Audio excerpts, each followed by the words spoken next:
Donc, sans plus attendre, on va passer au débat avec un fait plus que d'actualité, puisqu'on va parler de l'invitation de Thaïs Descuffon, un nom qui fait beaucoup parler sur les réseaux sociaux en ce moment, puisque c'est la porte-parole du groupement qu'on pourra qualifier d'extrême droite Génération Identitaire.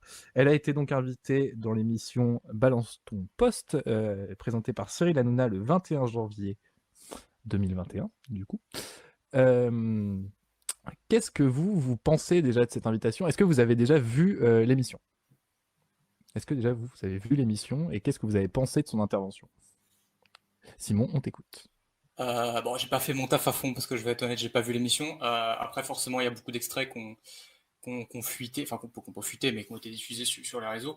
Et globalement, l'impression, elle est, déjà, l'impression est exactement ce à quoi je m'attendais, c'est-à-dire les propos qui ont été tenus sont des propos d'un autre siècle, mais c'était pas forcément étonnant. Euh, et ce qui m'a plus, on va dire, chagriné, c'est l'accueil qu'il y a eu derrière. C'est-à-dire que même si évidemment il y a eu son lot de critiques, globalement, tu lis les commentaires sur n'importe quelle publication qui étaient des publications vraiment des comptes Facebook et Twitter de Balance ton poste. Donc avec un public, il y a pas, on ne connaît pas exactement les penchants électoraux pour ce public-là, mais c'est un public, je pense, assez large au niveau électoral. Donc c'est pas forcément des gens à fond d'extrême droite. Bah, les commentaires globalement c'était très pro génération identitaire, enfin pro Thaïs Descuffon. Donc moi ça m'inquiète de me dire qu'un discours comme ça est surtout devenu déjà est accueilli à bras ouverts en télé, mais surtout derrière est très bien accueilli, même s'il y a eu beaucoup de critiques. Globalement ça n'a pas choqué grand monde en fait, et c'est assez flippant. Yanis? Accueillis à bras ouverts, je sais pas, j'en suis pas sûr. Là, tu prends juste un exemple sur les réseaux sociaux, mais on peut se dire que derrière eux, le mouvement, ils ont suivi et justement, c'était dans leur intérêt de mettre des publications qui allaient dans leur sens. Mais les extraits que j'ai vus, en tout cas sur le plateau, ça partageait pas du tout les idées de génération identitaire. Justement, un des débats, c'était de savoir si l'Assemblée nationale devait dissoudre ce, ce groupuscule. Et puis même, je pense que les gens, ils ont un minimum d'esprit critique. Alors, on peut être pour ou contre le fait que voilà, ces personnes soient invitées et soient dans les médias, mais je pense pas que ça fasse forcément la promotion de génération identitaire. Au contraire, ça peut même permettre à certains de se rendre compte que ce genre de personnes existent, des actions qui font et de s'indigner. Surtout que là, on est quoi? On est à un an et demi des élections. Même s'ils ne se revendiquent pas comme tel, le groupe il est affilié au Rassemblement national, on ne va pas se mentir. Donc ça peut inquiéter les téléspectateurs qui voient ça et peut-être les motiver à aller voter, à faire barrage ou front contre eux. Je pense plus que ce soit dans ce sens-là. Et forcément, il y aura une minorité, il y aura des personnes qui vont voir ça et qui vont se reconnaître dedans et qui vont se dire ah, c'est bien, on respecte ces idées, mais ces personnes-là, elles sont souvent racistes ou xénophobes et elles le sont de base en fait. C'est pas voir ces personnes-là qui interviennent dans les médias qui vont leur faire changer d'avis. Je voudrais juste poser la question aussi rapidement avant de donner la parole à Églantine. Euh, Moi, je me suis beaucoup questionné, et je pense que beaucoup de gens se sont questionnés sur pourquoi cette personne est invitée dans ce genre d'émission, pourquoi déjà chez Cyril Hanouna, sachant qu'on connaît le personnage et que on peut pas l'identifier comme clairement un acteur de l'extrême droite française. Donc pourquoi aussi cette invitation-là? Et en voyant l'extrait, on voit bien d'ailleurs que Cyril Hanouna fait malgré tout barrage sur certaines choses ou sur certaines des choses qui sont dites. Églantine, t'en penses quoi?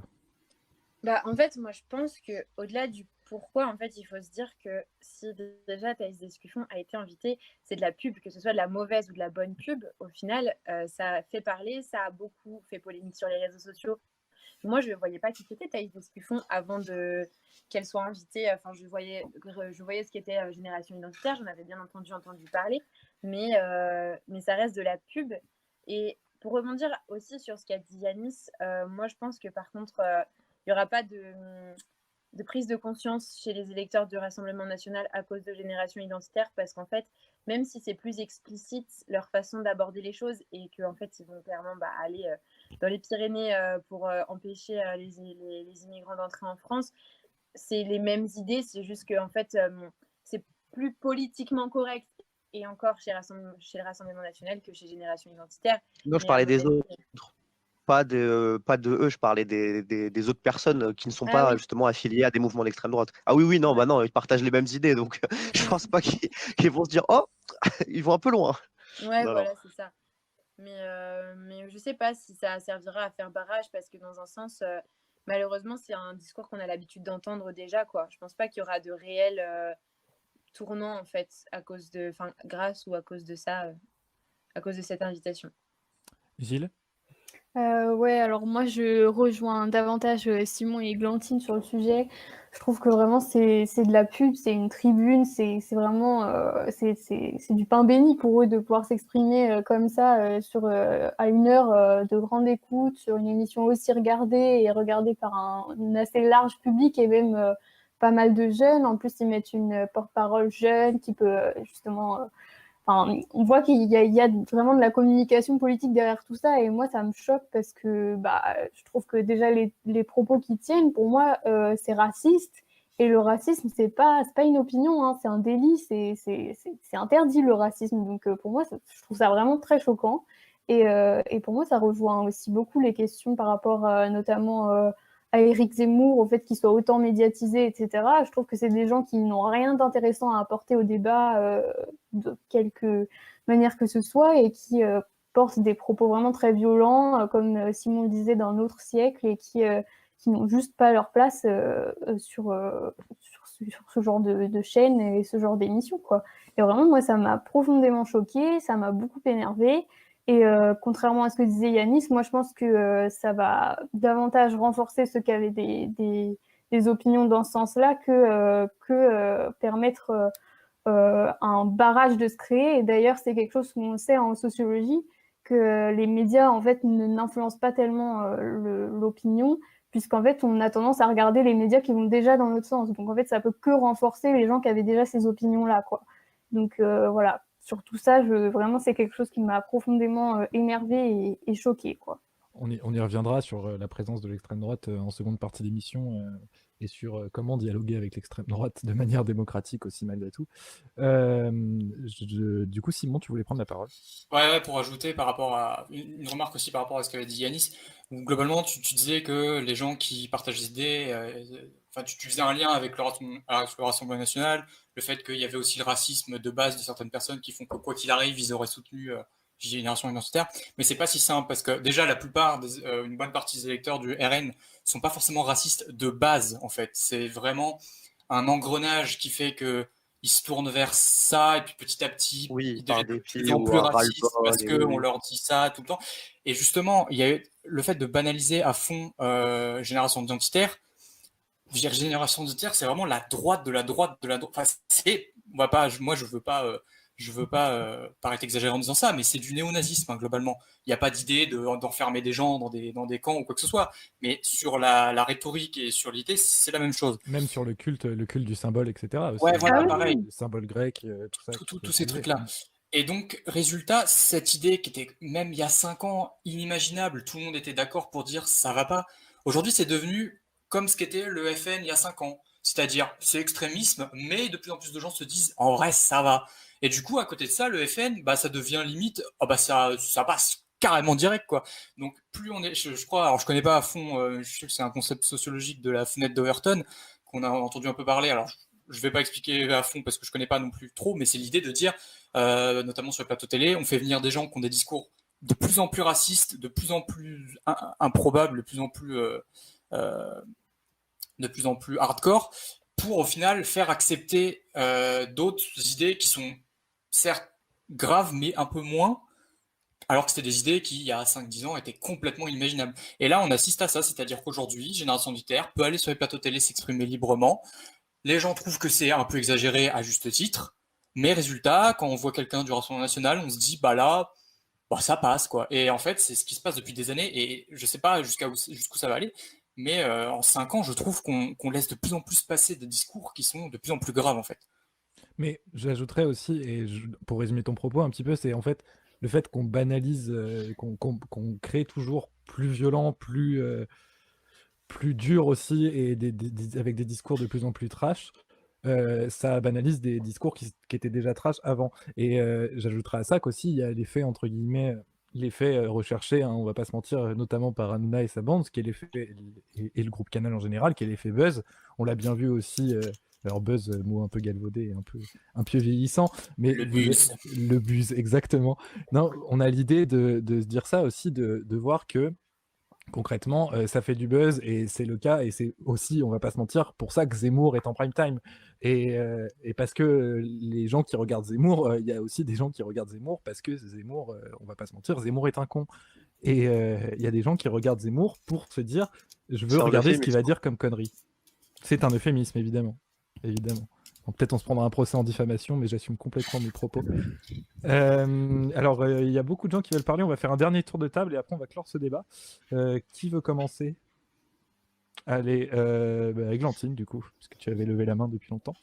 Oui, donc du coup, en fait, c'était ce chroniqueur de Click qui en avait parlé, et c'est vraiment ça. Et d'ailleurs, Thaïs Descuffon, elle l'a dit un peu elle-même quand elle est venue à Balance ton poste. Elle a dit, si je suis là, ça prouve en fait qu'on a une présence et qu'on est écouté, parce qu'en fait, ça donne une image et ça donne comme disait Gilles, en fait, c'est du pain béni, parce que du coup, eux, ils sont là à une heure de grande écoute à la télé.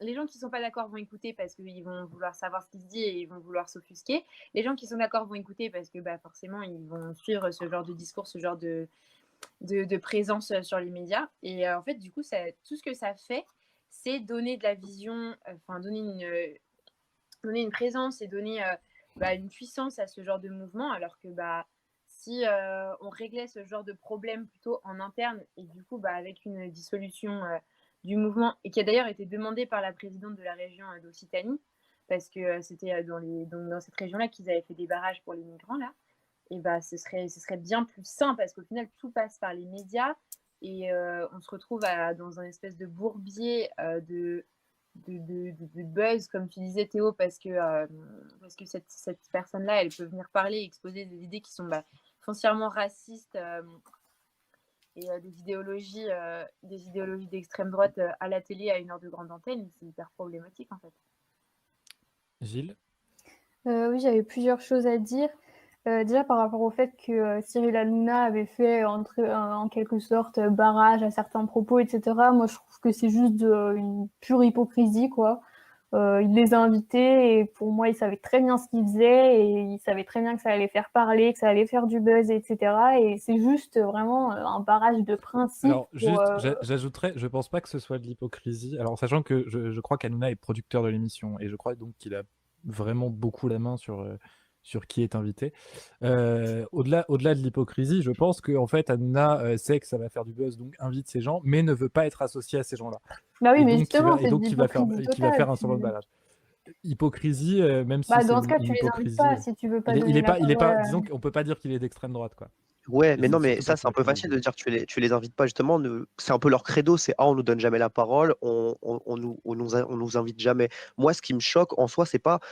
Parce qu'en fait, si c'est ponctuel, là, on les voit une fois, il y a une invitation une fois, ils parlent. Si on les voit plus jamais, c'est pas un problème. Moi, ce qui m'a vraiment choqué, c'est le journaliste de valeurs actuelles, de valeurs actuelles qui a dit non, moi, ça me choque pas, je trouve ça génial ce qu'ils font. C'est ça qui m'a choqué, ou la présence de Jean Messia tout le temps dans les médias, ou de Éric Zemmour. C'est justement cette banalisation, c'est ça qui me choque le plus. Le fait oui, mais là, ça banalise justement le fait qu'on les invite, c'est le début de... En fait, là, on les voit une fois. À banaliser la chose, quoi. Mais c'est important quand on parle de sujets et de personnes d'avoir justement les personnes concernées quand tu débats sur le plateau. Justement, c'est ce qu'on reproche toujours. Quand des fois il y a des débats sur les femmes, il n'y a pas une seule femme en plateau. Des débats sur tout ce qui est religion, quoi, on n'a personne en plateau. Alors oui, ce qu'ils font, c'est abominable. Si le groupuscule pouvait ne plus exister, on s'en porterait tous mieux. Maintenant, comme je le dis, voilà, c'était pour préciser ma pensée. Je trouve ça quand même bien d'avoir les acteurs et de pouvoir débattre avec eux, surtout que là, en face, ça n'allait pas du tout dans leur sens. Si c'était l'apologie de génération identitaire, oui, là, ça serait une infamie et jamais de la vie. Sauf que là, ils ont apporté du contraste, on va dire, et même ils ont dézingué génération identitaire, sauf le journaliste de Valeurs et de Jean Messia. Mais voilà, moi, c'est plus ça. Non, pour moi, c'est hypocrite et je suis désolée. Enfin, tu peux inviter, effectivement, et il faut inviter les gens de différentes opinions pour avoir un vrai débat et inviter les personnes concernées, etc. Mais là, c'est juste un sujet, enfin, pour moi, c'est vraiment pas une opinion, c'est un délit. Enfin, c'est inscrit dans la loi que tu peux pas être raciste, tu peux pas tenir ce genre de propos. Et la Mais liberté justement, d'expression, elle est bien, c'est super et tout, et on est tous pour, mais il y a des limites quand tes propos dépassent l'entendable, quoi. Et là, c'est le cas. Et pour moi, Yanis, ils n'ont rien à faire dans ce genre d'émission. En fait, on devrait juste pas parler d'eux ou juste dire voilà ce qu'ils ont fait pour informer. Mais pour moi, ils ont pas le droit de se défendre entre guillemets puisque c'est foncièrement raciste ce qu'ils font. Enfin, c'est pas quelque chose qui est Yanis, défendable, quoi. Yanis, te laisse un mot de la fin et puis après on va clore cette première partie du débat. non, mais j'ai dit ce que j'avais à dire. Bien sûr, je suis d'accord avec tout ce qui s'est dit, mais je maintiens quand même que, en fait, ce qu'on reproche, ce qu'on leur reproche à eux, justement, et bah, au moins là, il y a l'intelligence, entre grosses guillemets, de ne pas reproduire ces erreurs et de donner au moins une fois la parole et de leur montrer justement que tout ce qu'ils font, c'est des délits, voilà, ce sont des personnes racistes, xénophobes, qui ont des idées proches du néonazisme. Et ça met ça en lumière et ça peut peut-être même avoir un impact plus grand et se faire poser des questions au gouvernement, je sais pas, peut-être qu'ils seront sanctionnés. Alors oui, il y a eu des affaires dans la justice et malheureusement, la plupart du temps, ils ont été relaxés, mais le combat peut continuer et peut-être qu'un jour, et le plus rapidement possible, avant que ça prenne de trop grosses proportions, ils seront sanctionnés, voire le groupe dissous. Non, alors attends, je veux juste dire un dernier truc. C'est que par rapport à ce que tu disais, par rapport au gouvernement, que ça peut les faire prendre conscience, etc. Moi, sur ce point-là, je rejoins Simon par rapport à ce qu'il a dit tout à l'heure. Ça donne justement de la matière, et en particulier à En Marche et à Macron, qui se présente comme un parti très modéré, qui va justement contre les extrêmes, etc. Et pour moi, ça donne totalement de la matière à Macron et à tous les gens qui veulent se faire passer pour justement les modérés qui vont venir sauver la France des extrêmes, quoi. Donc Oui, non, mais il je n'y a suis pas pas que d'accord pour eux. ça. Pour moi, Il il n'y n'y a a pas pas que eux. de... Si, On va clore, s'il Ouais. vous plaît. Merci, puisque on va sinon tourner en rond, je pense.